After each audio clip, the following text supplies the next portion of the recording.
But I want to start off with UFC Kansas City because it was a great card. It was a historic night for Max Holloway. And at 31 years old, he's like a young veteran. I mean, he's 7 hours in the octagon total time, 3,000 significant strikes landed. He's winning that race by a country mile.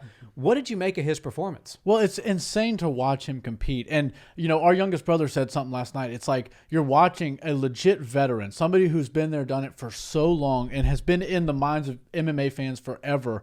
But he still moves like a young guy. Usually when you have somebody who's got the amount of experience and hours in the cage and hours in the training room, they look like, they've seen better days and they don't look like they're in their final form. But Max Holloway is in the age of his prime, and he's truly fighting like he's in his prime right now.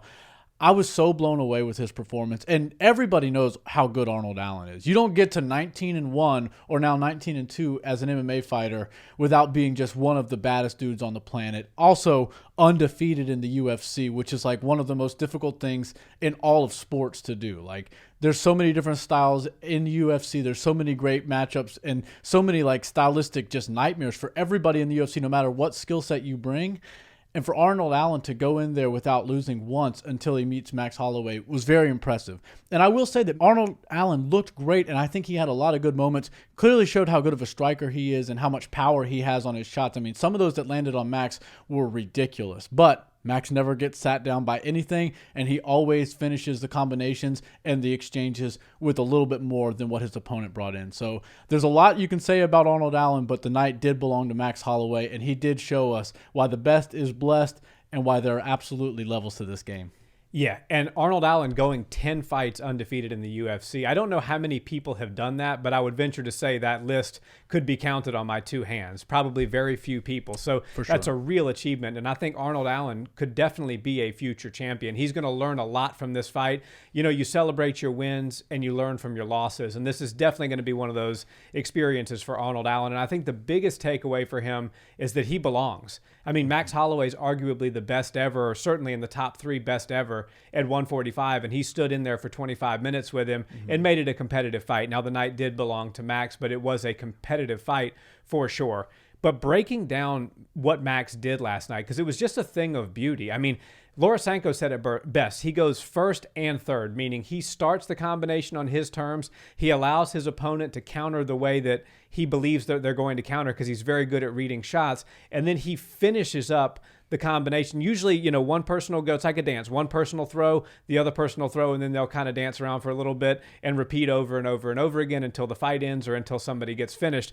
But Max is very crafty with how he sneaks 2 and 3 extra shots in after you think the combination is going to be over. And he did that with some really good boxing and some really clean body kicks. I'm surprised Arnold Allen's got a hell of a chin on him, and he can eat some body kicks like nobody's business because Max was throwing hard last night. Yeah, he's got a great gas tank, and those body kicks will start to shut you down. And when it disrupts your breathing patterns, you can really get thrown off and start to lose all your energy for the round.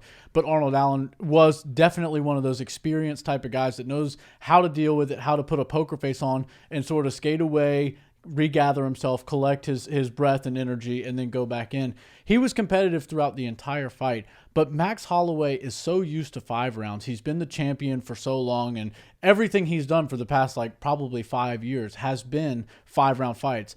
Arnold Allen can't say the same thing, but he did look good. He did look like he could last 25 minutes, but Max Holloway looks like he thrives in 25 minutes. And I think the pacing was a big difference. Arnold Allen came out there guns a-blazing. He was like a storm in the first round, really hard to deal with, throwing big power shots, landing a lot of them, but you could tell, okay, he doesn't really have the energy to maintain this pace for 5 rounds. Max Holloway was kind of being more defensive. He was throwing his shots, but fighting off his back foot and moving backwards, which is very difficult. But somebody who's able to utilize like a defensive style offense to just get their guy tired and skate through the first early parts of the rounds is very, very experienced. And it shows a maturity that Max Holloway has that a lot of people don't.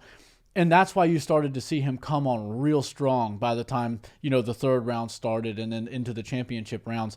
And that's something that Arnold Allen just wasn't really familiar with. He did really good. I do think that Arnold Allen belongs in the 5-round club. I think that he could be a champion at some point. But Max Holloway is just like Robert Whittaker is at 185. Nobody's beating him unless your name is the champ, Izzy Adesanya, or in his case, Volkanovski. And it does sort of leave Max in a weird position because he's so much better than everybody else that they're putting him in there with, but he does have 3 losses against the champ, and so it's kind of weird if you see them go for a 4th time.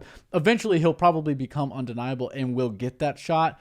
That is, if Volkanovski can maintain the belt, but I do feel for Max Holloway in that situation. It's like, what else do I got to do? Do I have to, beat everybody all over again? Or, am I going to be this number 1 contender for eternity until Volkanovski leaves or loses? So I do feel for him in that regard. But the MMA world is better when Max Holloway is active, and I don't see him losing if he comes in and performs like he did last night. I was so blown away, and I can't wait to see him go again.